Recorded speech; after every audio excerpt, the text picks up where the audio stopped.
Obi-Wan Kenobi's Doctor coming out. Strange. Oh, I haven't seen that yet. oh, I want to go see should, that. You still. should watch it. You should watch it. I know. It's- Kelly, it's- I've been asking Kelly constantly. She's like, "Yeah, let's go see it," and then we don't. That's fair. It is a little, I don't know, intense maybe. Like not in That's a what bad I've way, heard. but I've it's, heard. there's some parts where you're like, ooh, like you cringe a Yeah. bit. That is what I've heard. To be ready for some kind of wild stuff. Yeah, I mean it's made by the guy who made Evil Dead, and it definitely tracks a little bit. Oh, interesting. Okay, fair enough. Yeah, not nearly as much, obviously, but it's still Yeah. a Marvel movie. Right. Obi-Wan Kenobi's coming out Friday. I'm pretty Oh. excited for that. Gonna try to get Kelly to watch that with me, but I don't have high hopes. No, I guess she's not big into Star Wars. She doesn't even like Star Wars. Yeah, but like Obi-Wan though, like come on, he's so good. She just texted me and said, "This weekend we'll go see Doctor Strange." Hey, I there we can't go. wait to hear what she says about Obi-Wan Kenobi. Yeah, well, there are 2 episodes that come out on Friday. Kelly, we're gonna watch Obi-Wan Kenobi as well. I think she said okay, but I didn't actually hear her because I have my headphones in. Well, there we go. Did you Yeah. see they released a bunch of like Disney for some reason today like unleashed. I don't know if they had an event or something, but they like showed a bunch of teaser trailers for stuff. Ooh, I'm excited for Andor. Yeah, you see that? Andor It looks so cool. good. Yeah. Oh, Kelly said no. Oh, why would she say no? Why she, We'll see about. she We'll loves Star see Wars. about that. As long as I bring ice cream treats, I'm sure I'll be able to convince her. Yeah. Well, I mean, it's on Disney Plus anyway, so like you don't have to Yeah. go anywhere. Oh yeah, we don't have to go anywhere. Yeah, if I put like blankets and ice cream on the couch, she'll be like, "Ooh, blankets and ice cream." I'll be like, "Haha, it's a trap." Now we're watching Fool. Obi-Wan. Now we're watching the guy on a desert planet. I think he goes other places too. It looks like it, which I'm like, Yeah. all right, all This is right. gonna be sweet. Did you watch Rebels? Yeah, I didn't like it that much. Yeah, yeah. It looks like they're taking the things I liked about Rebels though, which I'm on board with. What, Steve Blum? What? Who's that? He's a voice actor. He plays the purple Voice guy. Ezra. Oh, Thrawn. Or Nope, that's a blue guy. That's true. Wait, like the big. His name's like fuzzy guy? Zax or something. Yeah, whatever. Yeah, Yeah. yeah, that guy. Yeah. Oh, okay. He also played the Toonami robot alien thing. What? Yep. Like, what? In Korra, he played the guy with the mask from the first season. I think it was. Yeah, I've only ever seen the first 2 episodes of that. Oh, He did show up there. I remember him. yeah. He He, also like, stole played people's Tank vending Dempsey machines. in Call of Duty: World at War, Nazi zombies. Throwback to what 2008 or whatever. Yeah, somewhere around there. There we go. Anyway, Anyway, this is Reference Frames Podcast. If you're listening now, you've probably listened before, so I'm not gonna get into the whole spiel of what we do here. I know it's time. This is the 15th episode. It's time to let loose the training wheels and get into the podcast. what if poor little Jimmy just like stumbled upon a cool pod? Happened to be Well, on the 15th episode. Then he better buckle up because it's gonna be a wild ride, kiddo. That's fair. All right, Jimmy. P.S. If your name's Jimmy and this is your first episode, you can tweet at us at Podcast Frames. Nice. Let us know. Normally we go to the corrections corner, but of course, once again we continue to have a flawless. flawless record, Sure. and no one has corrected our any previous episodes that we have not already addressed. So, Mr. Will, soon to be I need to Dr. point Will that. in the future, Oh, can't wait. 1 year-ish from now, Will, Cannot wait. would you like to do some reading? Sure. Okay. Adopt my persona. Yes, please. Peter LaFleur is in trouble. The owner of a small, dilapidated gym with dwindling membership, he struggles financially and ends up defaulting on the structure's mortgage. All this just in time for the ostentatious owner of the much more successful Globo gym across the street to plan to buy the lot and transform it into a parking lot. Peter only has one shot to prevent his gym being demolished by his arch nemesis. He needs to raise $50,000 in 30 days. After he and his friends fail spectacularly at raising the requisite funds with a car wash, their only hope is to win the prize money from Las Vegas's annual Dodgeball tournament. Unfortunately for our scrappy bunch of heroes, they aren't terribly good at dodgeball. They managed to qualify for the tournament via technicality, however. Girl Scout Troop 417, who ripped them to shreds in the qualifier, is disqualified themselves due to heavy use of anabolic steroids and low-grade beaver tranquilizer. Their plight also manages to catch the attention of Irish-American dodgeball legend Patches O'Houlihan. Patches, now wheelchair-bound and in his twilight years, agrees to train the plucky protagonists. To that end, they line up in front of him in the gym to begin their first lesson. Patches expounds upon the need to learn the 5 Ds of Dodgeball. Dodge, duck, dip, dive, and dodge.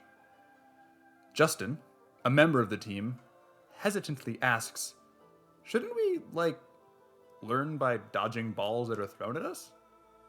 Patches responds with the instant classic, that's what this sack of wrenches is for, as he hefts a burlap sack and dumps out 20-odd metal wrenches next to him.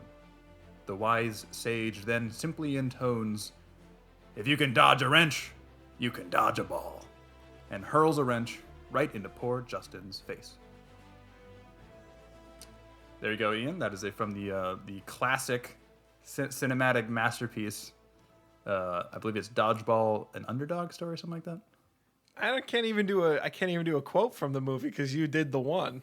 I did the best. I took it. I took the best one. Are there other quotes from that movie? Surely. I haven't seen it in I don't know, a decade, but I feel like I tried to watch it on a plane and it was just uncomfortable. Oh, really? Doesn't that age well? It was either that one or it was the ping pong one that's like the exact same but ping pong. Yeah, with the guy from Napoleon Dynamite. Balls of Fury or whatever. Yeah. Balls of Fire? I don't know. I don't remember. That was in the same vein as the skating one, figure skating one. Yep. Blades of Glory. That's it. Yeah. What a time for comedy. period. Yeah, it's something.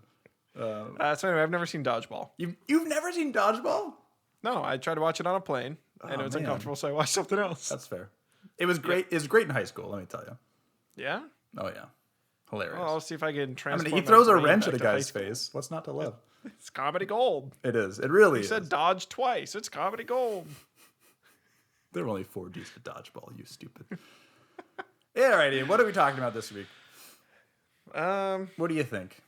Any red herrings in there? Talking about Las Vegas dodgeball tournaments?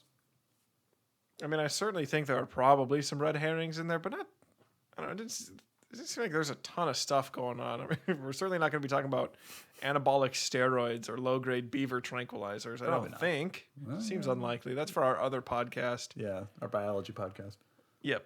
So that leads me to believe we're going to be discussing a property that goes along with the title of the film and the subject matter of the film, which is throwing balls. Okay. So It is indeed right. what does that bring us to? We're probably not going to talk about kinematics because that's just about equations. And if you managed to write an episode about math equations, I will be impressed. We could talk about, I guess, kind of like free fall or like ballistic motion. Projectile motion is what we would normally call that, I believe. I think I'm going to stick in that realm. I think that's where I'm landing today.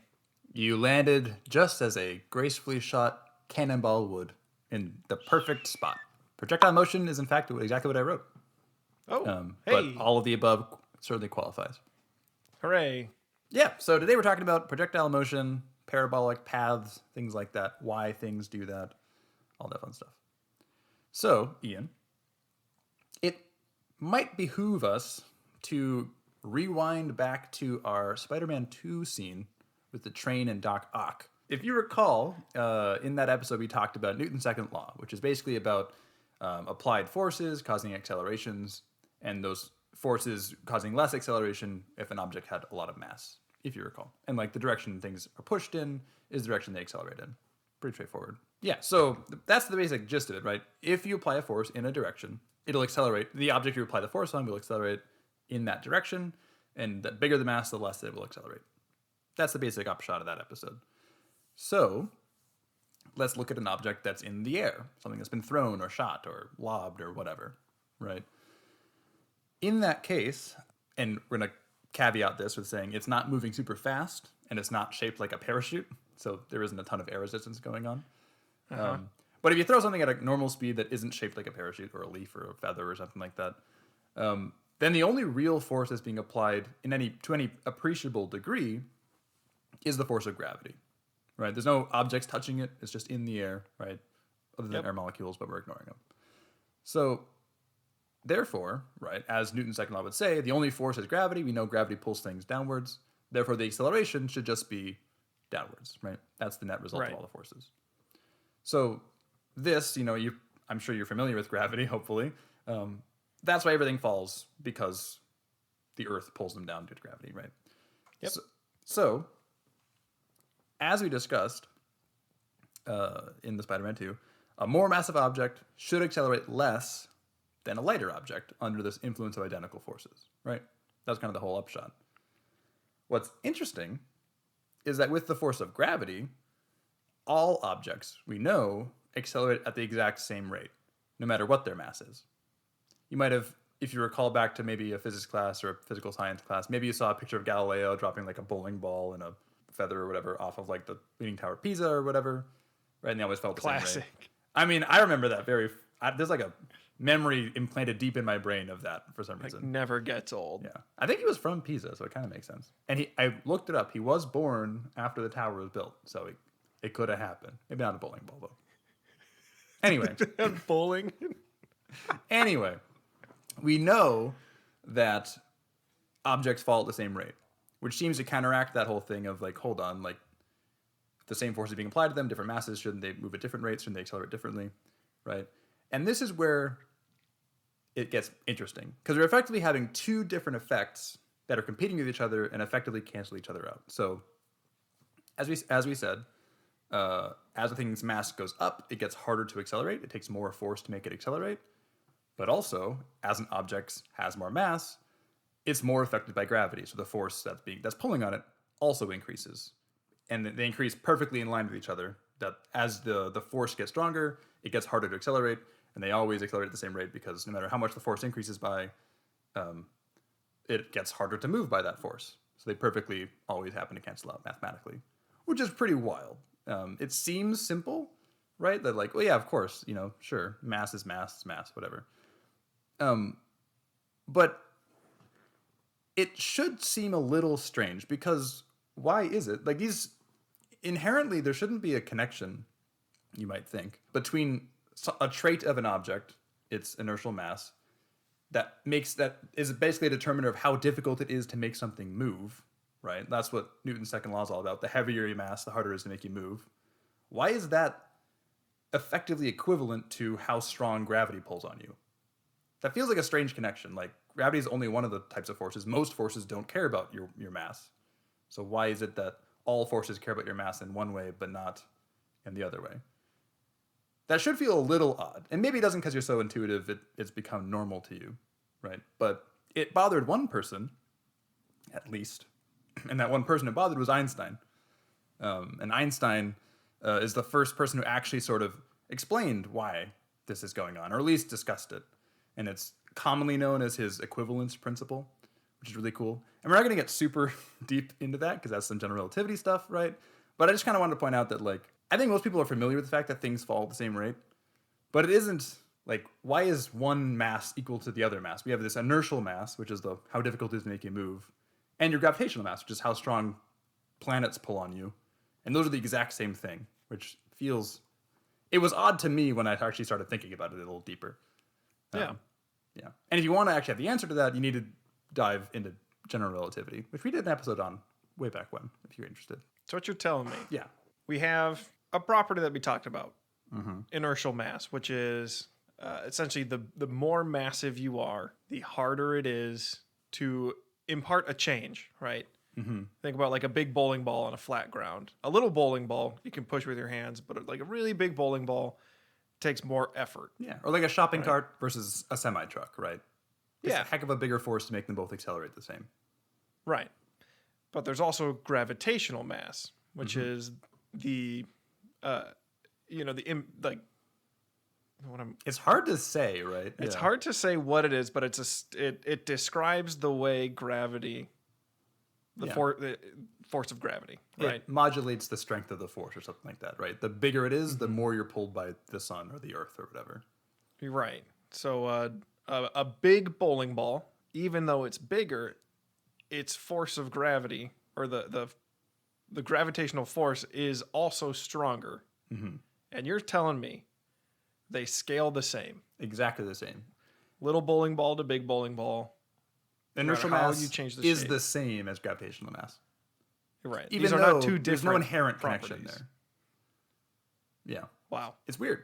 It's weird. Very strange. It is very strange. But it is one of those things where, anyone who's thrown a baseball, right, knows that throwing a baseball is easier than throwing a bowling ball.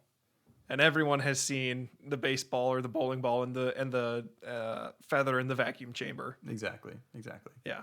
And it's also the same as how you throw a dodgeball. So let's transition into how it shows up in the movie, right? So the real question we're asking here is the dodgeball legend, who, by the way, I believe was in the American Dodgeball Association of America. It's a dumb movie. Is Patches O'Houlihan truly as wise as he seems with this adage he has, right? The answer is actually, yeah, right? Because all objects, no matter what their mass are, have the same acceleration. That also means when they're in the air, if they start with the same velocity, they'll have the exact same trajectory. So yeah, literally, if you can dodge a wrench, then you can dodge a ball. Because if you know how to predict the way a wrench flies through the air, then you can predict the exact same trajectory for the ball. Because it doesn't matter. No matter what they are, as long as they're in the air, in free fall, they will move the exact same. So it turns out, Patches is wise. And of course, by extension, a dodgeball flies the same as a wrench flies the same as a dodgeball, but a wrench hurts more when it hits you in the face. Exactly. So, It's a better incentive to dodge it. and that's what we're talking about. Yeah, here. Patches is wise. Not beyond his years. He's quite old, but he is wise. And yeah, like Ian had said, right? We typically call this projectile motion, this whole thing that they always travel in the same paths no matter what they are. They're parabolic paths, so throwback to your algebra coursework, I guess, in 8th grade or whatever, right? There's a reason we studied the quadratic formula so much, right? Parabolas are really important in physics, in the real world. Anything that's thrown with negligible air resistance will follow a parabola, an upside down one, but nonetheless. Yeah, so if you can predict the path of a wrench that's been hucked at you, you can also predict the path of a dodgeball. So you can either dodge, you can duck, you can dip, you can dive, or you can dodge out of the way. Whatever you need. Did you plan that for the whole episode? Do you have that written out on your script? Maybe. I'll never tell. But yeah, so, all right, that's the concept. That's the scene explained. There's a reason to Patches' madness. I think you're the only person to have ever come up with the reason for it. Mm-hmm. That's not true. I actually got this idea from a wise man of my own, fellow grad student in my research group. Oh, yeah? Oh. Good old Thomas. I don't think you can't say his last name. Thomas, my friend. You have to stop. You got to bleep that out. You got to bleep that out. Thomas, my friend, who is having a child in the next month. Hey, everyone, tweet at us. Congrats, Thomas. Congrats, Thomas. Congrats, Thomas. Anyway, so Ian, we're moving on. Where do we see projectile motion, parabolic paths, whatever, or the understanding of that IRL? I'm trying to think of some good ones. You actually listed a few good ones, in my opinion, just Thank you. A few minutes ago. Thank you. I got to come up with some new ones. Sure.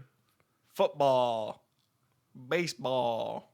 Yeah, I mean, that's a great example, right? And that's probably the most common, right? Is the reason that people are able to catch sports balls, right, in general, is because they can predict the way they will fly. Because humans can intuit that because they see it all the time, right? You always know it's going to follow that same parabolic path.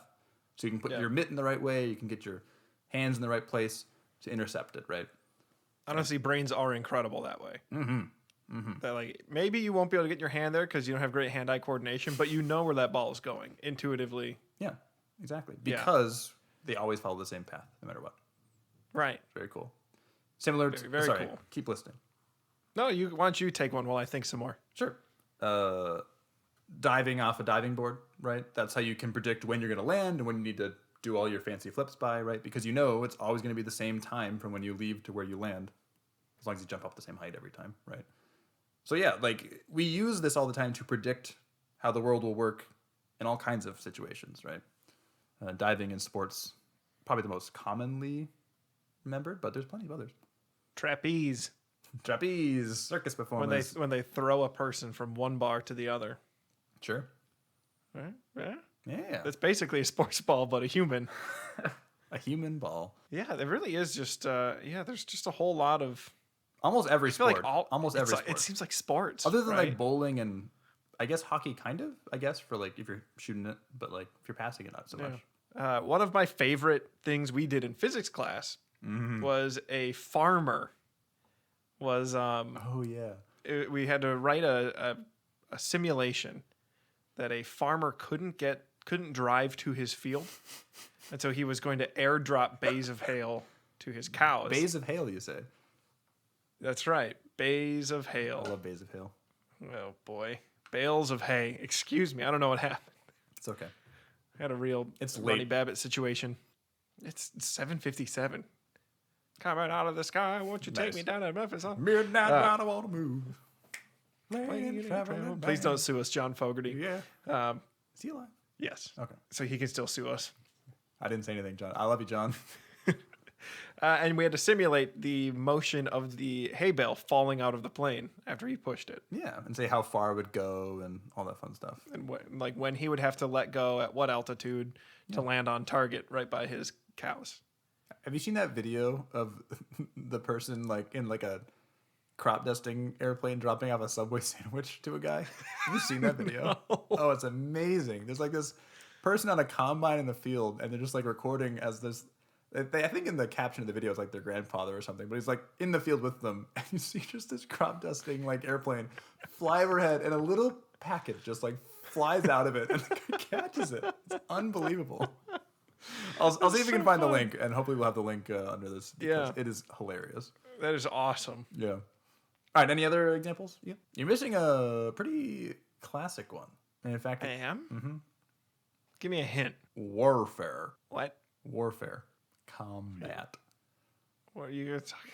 I'm just like literally any non-self-propelled ballistic bullets, catapults, trebuchets, cannons, all that fun stuff. Anything that's not a rocket or like a jet will follow that path.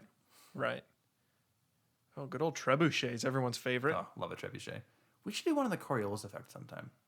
I don't know. Yeah, I don't I'm know if we into can it. describe it without a visual though. That's one that helps having a three-dimensional object to point at. So imagine you're on. So there's like a swirly pattern. Maybe not. Maybe we won't do Coriolis effect. We'll have to start a YouTube channel or something. That's what everyone says you're supposed to do with podcasts anyway, in order to get natural, organic growth. Oh, really? Have a video Yeah. to go with it. But that's so much more effort to edit a video too, It's true. dude. It's true. Yeah, You I think just that's what I got. uncut footage. That's what you need. That's for the Patreon members Oh only. God! All right, enough out of you.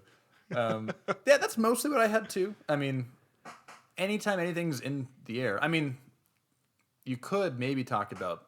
It's a little more complicated, maybe, but like anything that orbits anything, right? That was Newton's big realization that the moon was falling, right? When the apple hit him, he's like, oh wait, that's what the moon's doing too, right? So technically, like a satellite in orbit, it's also in free Everything fall. is just falling, but not quite fast enough to get us. Exactly. Yeah. It's very cool. Very cool stuff. Maybe we'll talk about orbit some other time too, because that is a That'd little be a good one. interesting. Interesting It's stuff. a little heady. Yeah. All right, that's all. here's That's what I got. So the punchline is Mm-hmm. everything on Earth flies the same, Falls the same. follows the same, falls the same. Fine. Falls the same as long as it's not shaped like a parachute or any other thing that is impacted by air resistance, which we didn't really talk about in this episode, but don't you worry, kind people. We'll get there. We'll get there. If you move fast enough or you're shaped wide enough, you got to worry about it. Then you gotta be concerned. So that takes us to our question of the week, which is remarkably on topic. Fortunately, I found this one searching through the dredges of our questions, scraping the bottom of the barrel, folks. So again, if you have any questions, you can tweet at us at Podcast Frames. We also have a Facebook page. We will no longer have a Facebook podcast Oh. because Facebook, less than a year after launching podcasts, is sunsetting the service. Wait, really? Yeah, it turns out people don't go to Facebook for podcasts. Who would have known? Who knew? Our question this week comes from @Davy who says, how long does it take for a cow emoji to reach maximum velocity? Interesting question, Davey Nelly. And that is exactly what, well, not exactly. This has air resistance here. So It does. first, let's preface this by talking about what terminal velocity is and what it means and why it exists in the first place, right? So as we said, unless you're shaped like a parachute or you're moving very fast, you will always fall the same. And you'll accelerate at due to gravity at the same rate as anything else would.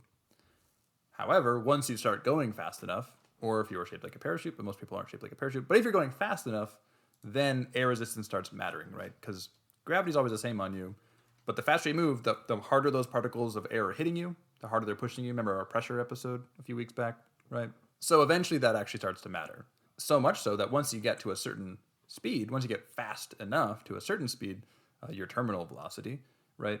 The force that the air pressure is pushing on you backwards, or up, I guess, in this case, is the same force as gravity pulling you down. Which means, throwback again, it's almost like physics is all interconnected. Wow. To our Spider-Man 2 episode, right? If you have, the forces are canceling out on you, then it won't accelerate you at all. So terminal velocity means you're no longer accelerating, you're falling at a constant rate, and you will continue to do so at that speed until you hit something. Or you pull a parachute and slow down, I guess. So, One of the two. First, great question, David Nelly. As far as the time it takes to reach terminal velocity for a cow, I'm not sure. I haven't done the calculations. But I can tell you, because someone did the work for me, which is very polite of them. There's a joke in physics. We often like to simplify systems to make them easier, because to a physicist, usually we don't care about the minutia. Usually we care about the underlying global effects and stuff like that. So a common joke in physics is that in physics classes, you'll deal with spherical cows of uniform density, because ultimately the things that matter would affect a sphere roughly the same way they'd affect a cow, so we don't really care what the shape the cow is in. In this case, it does matter because air resistance does care about shapes of things. So this person that I'm looking at, we can link this as well. They did the calculations for different shapes. So if you had a spherical cow, in case you're curious, the terminal velocity of that would be roughly 146 miles per hour, which is cooking pretty quick. Pretty quick. And if the cow was a long cylinder, like a long, thin cylinder, like a tree or something like that, it almost doubles to 280 miles per hour. And then it slows down a little bit if it's a little squatter of a cylinder, more like a cow, in which case it's about 270 miles per hour. But in any case, very, very fast. Very fast. A falling cow would beat me in a race. I can tell you that. Tell you that much. So for the record, what that means is, as you can probably convert yourself, if a cow was at that speed, 280 miles above the surface of the Earth, which is well into outer space, by the way, it would take them an hour to land. So if you're anywhere closer to the Earth in the atmosphere, you're gonna land in like not a lot of time. Not a lot of time. Just wild. Minutes, if that. So don't if you're a cow, all the cow listeners out there, don't try jumping off a building or out of a plane unless you have a trained supervisor with a parachute or a parachute yourself. That's my disclaimer. That's an effective disclaimer. That's my disclaimer. So thank you, David Nelly. Great question. Yeah, thank you. Where did that question come from, Ian? Why a falling cow? Well, so It seems sort of out of nowhere. I was hanging out with my friend, Davey Nelly. Surprise, he's also my friend in real life. Wow. He's Nepotism. an audience plant. Unbelievable. And we were talking about Dungeons and Dragons, wherein if you summon a cow above a foe, within 30 feet, technically, I guess within 200 feet, that cow will instantly fall on top of your foe, dealing maximum damage. I think it's something like 10d6 damage. I think it's, either 10 or 20. I think it's 20. Which is a bonkers amount of damage, which technically you could do with a spell that is not designed for combat. That is just like a lower level spell, I believe. Sure. Summon steed or whatever. Oh, I get. Yeah. Sure. Familiar. So, if you're familiar as a cow. Yeah. So it all came from Dungeons and Dragons, as most good things do. Good things do. I'm pretty sure Einstein was playing D&D when he thought of the equivalence principle. Yeah, I'm almost positive of it. Almost positive. Like, how else would he come up with it? No other way. No, not possible. Folks, if you have questions for us, if you're out there and you're listening, first of all, thank you. We appreciate Second you. of all, we do appreciate you. You can tweet at us at Podcast Frames. You can email us at referenceframepodcast@gmail.com. We also do have a Facebook page. I don't know if you can post to it, but technically I think you can send us a message on the Facebook page. Nobody ever has, but if you want to be the first, be my guest. Oh, yeah. We don't spend any money on advertising this podcast because it's just our passion project. Plus, it would mean I would have to put my credit card information into Facebook, and I'm going to avoid that as long as I can.